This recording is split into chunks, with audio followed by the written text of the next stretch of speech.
and welcome to the Entrepreneur's Guide 2. I'm your host Matt Kelly, and today I'm really excited because it is our biggest interview yet. We're interviewing Guy Kawasaki. That's right, the former chief evangelist at Apple, CEO of alltop.com, founder of that whole site, that whole environment, amazing. He's currently the managing director of Garage Technology Ventures, and most recently, he's the co-author of Ape, author, publisher, entrepreneur. An amazing story. In this episode, it's so good, I'm so excited about this. We get to cover his history, how he got an appreciation of design, and a little bit about Apple in the early days. And then we dive right into publishing. He's got a huge number of books on the market, some traditionally published, but most recently self-published. And he talks about how you yourself can become a publisher and get your book out there to the universe. This is a great one, and I'm really excited about it. So stay tuned, get involved, and just enjoy. This is amazing.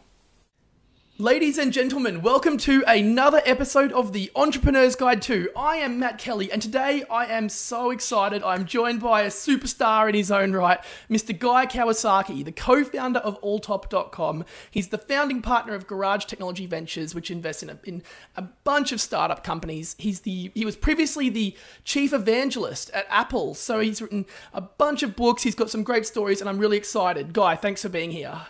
Thank you for having me. No, that's great. So let's start off. Given your success over the years as a VC, entrepreneur, and especially as an author, I'd love it if you could just touch a little bit high level about how your early experiences at Apple sort of shaped the way that you get in and grind out work today.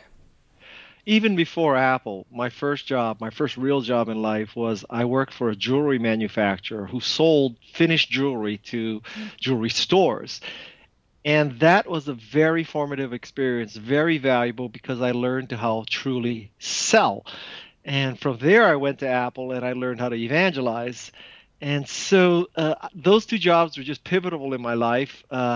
It showed me the value of customer service. It also showed me the value of great products. The jewelry manufacturer that I worked for had beautiful jewelry. And it's been sort of I'm not a designer, but design has been very important in my life. The jewelry, the Macintosh, software after that. So that's kind of my background in really short notice. No, that's fine. That's great. So what did it mean then? In those early days and starting way back in jewelry, what did it mean to be a chief evangelist in Apple in those very early years? The second time I worked for Apple, I was chief evangelist. And in that particular circumstance, it meant that I was preserving and fostering the Macintosh dream. This was at a time when many people thought Macintosh would die. So I was the sort of head cheerleader, proselytizer, influencer, and persuader of Macintosh. Wow, that's amazing. Okay, so I'm going to dive into new media and content because that's where your latest focus has been with Ape, author, publisher, entrepreneur, which is the most recent book, which is, again, that and the last one are a departure from the traditional sort of book content publishing path. But let's talk a bit about new media and online. We've got content, SEO, ebooks. Self-publishing is this latest buzz. What's your take on the future of content and how we consume it? I see this tsunami of a trend. A long time ago, if you were the Roman Catholic Church or if you were royalty, you had a scribe who hand transcribed your book. Then fast forward, you have Gutenberg with the printing press. Fast forward, you have Macintosh, laser writer, PageMaker, desktop publishing. Fast forward again, and today, truly, if you have a word processor like Microsoft Word, running on your computer with internet access, you're a publisher, you're an author. You upload your file to Kindle and iBookstore and Nook and Barnes and Noble. Nook is Barnes and Noble and Kobo, and boom, you're a published author. So I think this is just the huge trend is the democratization of information, and you no longer have to be the Roman Catholic Church or royalty. You just need a computer, and arguably you could borrow that computer. So I think it's good. That's fantastic. And in saying that, there's the part that comes with that, which is, in many cases, the noise that's created with so much content. And that's the same word that gets floated around with Silicon Valley and the startup scene, where there's so much going on. It's like, how do you stand out? Is that where the concept of the entrepreneur element came into this? where it was all about how Yes. you market yourself? Yes. To be a self-published author, the good news is you'll make more money per copy. You'll have greater control. The bad news is you'll have greater responsibility. And so the test here is, you can't just write your book and pray. You have to write it, you have to lay it out and produce it, and then you truly have to sell it. And that's the hardest part. It's an artisanal craft, just like an artisanal baker, artisanal winemaker, artisanal brewer. You don't just make the beer, put it in a bottle, and say, okay, now everybody, I expect the markets to call me. I expect the bars and the pubs to call me for my beer. Funny, the phone isn't ringing. So that's what you have to do. It's just like being an artisanal baker or winemaker or an indie film producer. Marketing is more than half the battle. Yeah. So, well, in saying half the battle, would you put it into an even split between the focus on being an author, on being a publisher, and on being an entrepreneur? Is it relatively even, or should entrepreneur come first?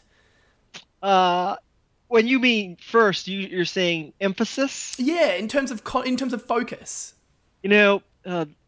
When you talk to an entrepreneur and the entrepreneur says, well, should I focus on making the product? Should I focus on selling the product? Should I focus on serving the product? Should I focus on raising money? Should I focus on building a team? Which one should I do?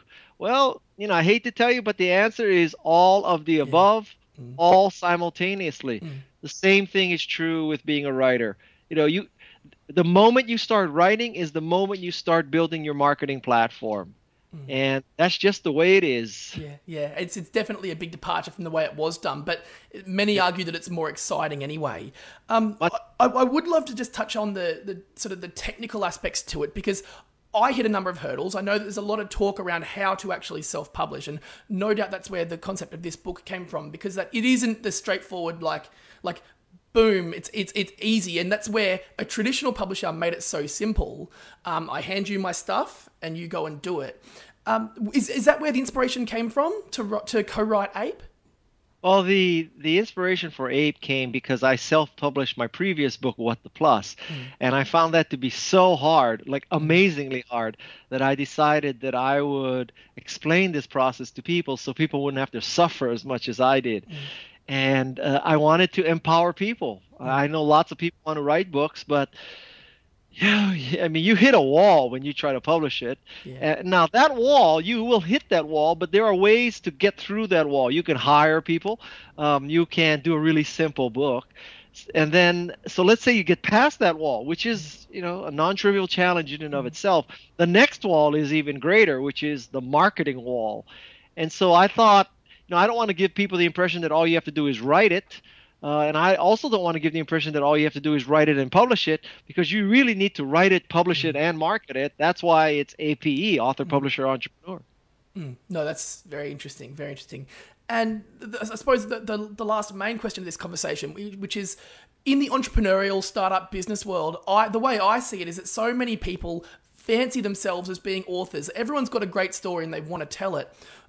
Outside of reading Ape, which is obviously a pivotal piece of advice, what one tip would you give to someone that wanted to start? Would it literally be just to start now?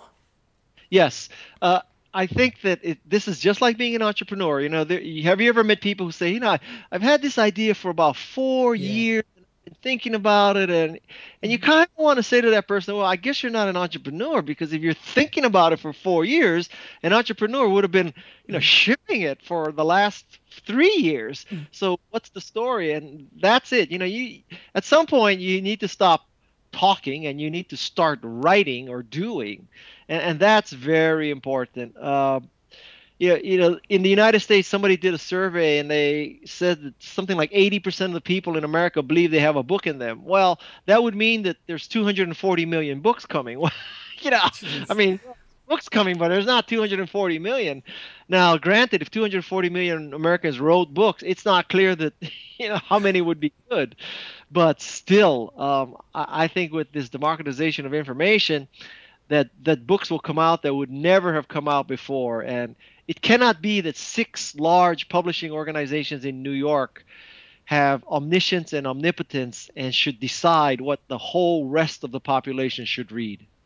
Very interesting, very interesting. Guy, thank you very much.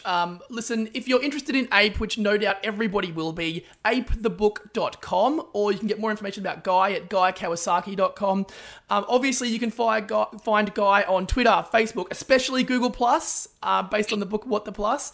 So we missed the social media conversation this time, but no doubt there'll be more time for that. Guy, thank you very much for being here. I really appreciate it.